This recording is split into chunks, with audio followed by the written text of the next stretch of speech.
Time में बड़ी viral रहे। थक के पान जो निजान तू मारा हो, अभी से अपन रहन सुधारा हो।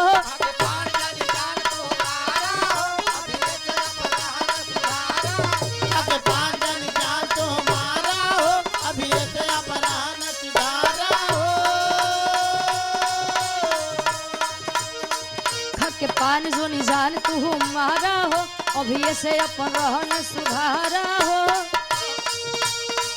तोहरा न बाटे तनिको लाज रजऊ, तोहरा न बाटे तनिको लाज रजऊ। छने छने बदले, छने छने बदले तोहरो मिजाज रजऊ। धोखेबाज रजऊ, उड़नबाज रजऊ। छने छने बदले तोहरो मिजाज रजऊ।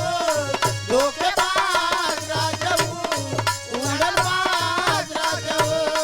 छने छने बदले तोहरो मिजाज रजऊ। धोखेबाज रजऊ, उड़नबाज।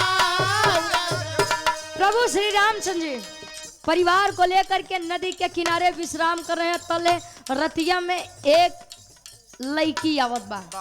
लड़की लड़की औरत नारी तले कहे का प्रभु श्री रामचंद्र जी के गोड़ यानी पैर के लगे बैठ के प्रभु श्री रामचंद्र जी के पैरवा लगे इशारा करत बा। जगावत बा कैसे का?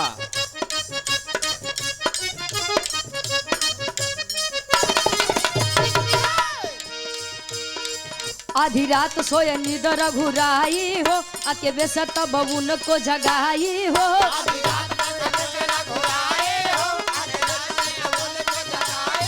जो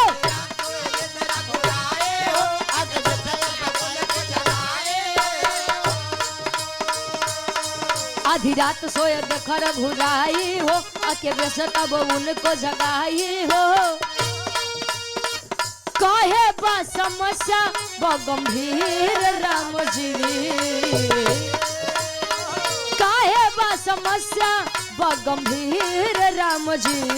अंगे अंगे बथे, अंगे अंगे बथे हमारो शरीर राम जी। हर पीर राम जी, बाया धीर राम जी।